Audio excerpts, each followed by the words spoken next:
Hello বন্ধুরা, আসসালামু আলাইকুম। কালার টাচের নতুন আরেকটি ভিডিও নিয়ে আপনাদের সামনে হাজির হলাম। আমি নজরুল ইসলাম। আজকে ছোট্ট একটা টপিকস নিয়ে আলোচনা করব, সেটা হলো যে সাইজ মিস্টেক কি, সাইজ মিস্টেক কেন হয়, সাইজ মিস্টেক রোধের আমাদের করণীয় কি।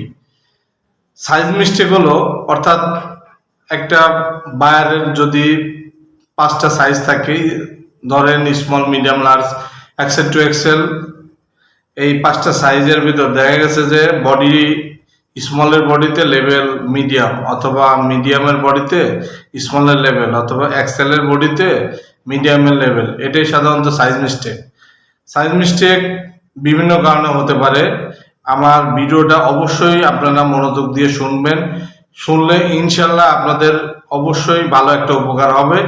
এবং সাইজ মিস্টেক করণীয় রোধে কি কি করতে হবে আপনারা পুরাপুরি একটা ভালো একটা ধারণা পাবেন। দেখা গেছে যে একজনের কাছে যদি বলা যায় সাইজ মিস্টেক কেন হয়, দেখা গেছে তালগুল পাকায় এদিক ওদিক বলার পরে সে বলে দেয় এই কারণে এই কারণে হয়। আমি নিয়ম মাফিকভাবে আপনাদের এই ভিডিওটা শেয়ার করব।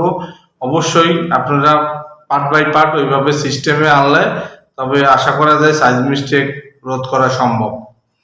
প্রথমে সাইজ মিস্টেকের জন্য কাটিং থেকে আসতে হবে। কাটিংয়ে লে দেওয়ার পরে যে মার্কারটা দেবে, মার্কারটা অবশ্যই কোয়ালিটি দ্বারা ইনশিওর করতে হবে যে যেন মার্কারে সাইজ মিস্টেক না থাকে। দেখা গেছে যে প্রত্যেকটা মার্কার চেক করতে হবে, হতে পারে 10 রেশিও বা 12 রেশিও বা 8 রেশিও মার্কার থাকলে দেখা গেছে মিডিয়ামের 2 প্যাটার্ন বা লার্জের 3 প্যাটার্ন, 3টা প্যাটার্ন ঠিক মতো আছে কিনা বা 3টে পেয়ার আছে কিনা, এটা অবশ্যই মার্কারটা অবশ্যই চেক করে নিতে হবে।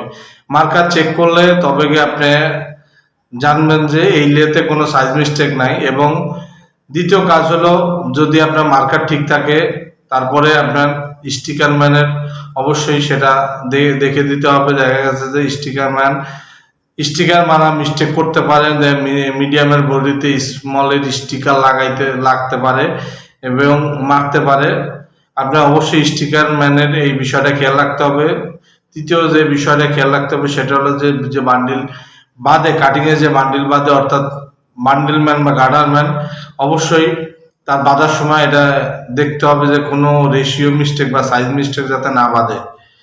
তারপরে যে কাজটা করতে হবে সেটা হলো যে প্রত্যেকটি বডি প্রিন্ট এমব্রয়ডারি থাকলে, প্রিন্ট এমব্রয়ডারি মাল আসার পরে, কারণ প্রিন্ট এমব্রয়ডারিতে যারা কাজ করে বেশিরভাগ সময় দেখা গেছে যে 18 বছরের কম পোলাপান কাজ করে বা ছোট পোলাপানের দিয়েও কাটিং এমব্রয়ডারি বা প্রিন্টের কাজ হতে পারে বা হয়ে থাকে সাধারণত। তাহলে অবশ্যই এই বিষয়গুলো দেখতে হবে যে এক বান্ডিলের ভিতর অন্য বান্ডিলে মাল ঢুকাই দিচ্ছে কিনা, বা এরা মিস্টেক করে প্রিন্ট বা এমব্রয়ডারি থেকে করছে কিনা, এটা কাটিং কোয়ালিটির দ্বারা ইনশিওর করতে হবে। কাটিং কোয়ালিটি যখন মাল চেক করবে, পিস টু পিস মাল এক পিস করে মাল প্যাটার্নের উপর ফেলা মাল দেখতে হবে। এবং একটা জিনিস অবশ্যই মনে রাখতে হবে যে প্রিন্ট এমব্রয়ডারি মাল থাকলে যেন স্টিকার উঠে না যায়, সে বিষয়ে অবশ্যই জোরালো আদেশ বা নির্দেশ দিতে হবে যাতে স্টিকার যেন না ওঠে। এবং মাল চেক, কাটিং এর কোয়ালিটি মাল চেক করার সময় অবশ্যই সেটা প্যাটার্নের উপর ফেলায় এক পিস করে মাল চেক করবে। এবং যদি কোনো ধরনের মাল মিস্টেক থাকে ওই বান্ডিল ওই সময় আটকা দেবে। মাল যদি ঠিক থাকে, অর্থাৎ যদি বান্ডিল কাটের কোয়ান্টিটির সাথে যদি মাল ঠিক থাকে বা বান্ডিল ঠিক থাকে, তখন সুইং এ ডেলিভারি দিতে পারে, আদারওয়াইজ ডেলিভারি দেবে না। এবং যদি বান্ডিলের ভিতর মিক্স সাইজ থাকে তাহলে অবশ্যই কাটিং বা এমব্রয়ডারি বা প্রিন্টিং এর লোকের অবশ্যই ইনফর্ম করতে হবে যে আপনাদের মালে এই ধরনের সমস্যা আছে।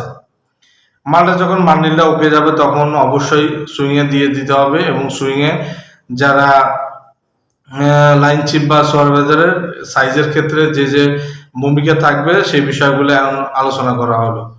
সেটা হলো যে লাইন চিপ বা সুপারভাইজার ইনপুট থেকে সাইজ লেভেল বডিতে লাগাই দিয়ে অবশ্যই দেবে, না হলে দেখা গেছে সামনে যায় সিলিং মিস্টেক হতে পারে বা টেপ টপ সিনের মেশিন সাধারণত থাকে লাইনের মাঝখানে।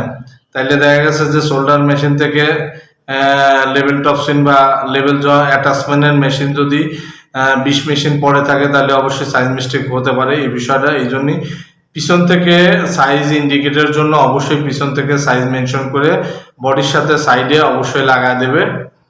এটা লাগাই দিলে অবশ্যই এই বিষয়টা মিস্টেক হওয়ার সম্ভাবনা কম থাকে। আরেকটা বিষয় অবশ্যই মনে রাখতে হবে যে যে মেয়ে যারা সাইজ লেভেল বডির সাথে অ্যাটাচ করবে, মেয়ে হোক আর ছেলে হোক, তবে তাদের কাছে অবশ্যই এক সাইজের লেভেল দিতে হবে, কোনো ক্রমে দুই সাইজের লেভেল দেয়া যাবে না। আরেকটা জিনিস হলো যে কাটিং থেকে মাল ইনপুট করার সময় আপনি যত পিস কোয়ান্টিটি মাল ইনপুট করছেন তত পিসের লেভেল গুনে গুনে আপনার ওই অফ অর্ডার বা হেল্পারে বুঝায় দিতে হবে, যাতে তারা কম বা বেশি সাইজ লেভেল না হয়। বেশি অবশ্যই অফ অর্ডারকে ইনফর্ম করতে হবে। যদি তোমার কোনো কারণে লেভেল বেঁচে যায় বা সাইজ যদি কোনো কারণে না আসে, ওই সাইজ না আসে, তবে অবশ্যই লাইন সেফে ইনফর্ম করতে হবে। এইসব বিষয় অবশ্যই সুনির্দিষ্ট দৃষ্টি রাখতে হবে। এবং আর একটা বিষয় যেটা মনে রাখতে হবে সেটা হলো যে লাইনের ভিতরে অবশ্যই বান্ডিল টু বান্ডিল মেনটেন করে তারপরে স্লিপ জয়েনে যাইতে হবে। কারণ স্লিপ জয়েনে যদি কোনো কারণে দুই এক পিস মাল পিছনে থেকে যায় বা না যায়, তাহলে অবশ্যই সেটাও স্লিপ মিস্টেক বা বডি মিস্টেক, পার্ট মিস্টেক হতে পারে। এই অনেকগুলা বিষয় দেখে তারপরে আপনার লাইন লেআউট করতে হবে এবং সাইজ মিস্টেক রোধ করতে হবে। আমাদের ভিডিওটা যদি আপনার কিছু শিখে থাকেন বা কিছু বুঝে থাকেন, তাহলে অবশ্যই একটা লাইক বা সাবস্ক্রাইব করে দেবেন। আর আমাদের সাথে থাকার জন্য আপনাদের সবাইকে থ্যাংক ইউ সো মাচ। আমি যে বিষয়টা বললাম এই বিষয়টা টোটালি আপনার মেনটেন করার পরে বান্ডিল বাই বান্ডিল অবশ্যই টেবিলের বান্ডিল কার্ড যেতে হবে এবং কোয়ালিটি ইন্সপেক্টর যারা থাকবে তারা বান্ডিল বাই বান্ডিল চেক করবে এবং ফিনিশিংয়ে আয়রন টেবিলেও বান্ডিল বাই বান্ডিল মাল যাবে।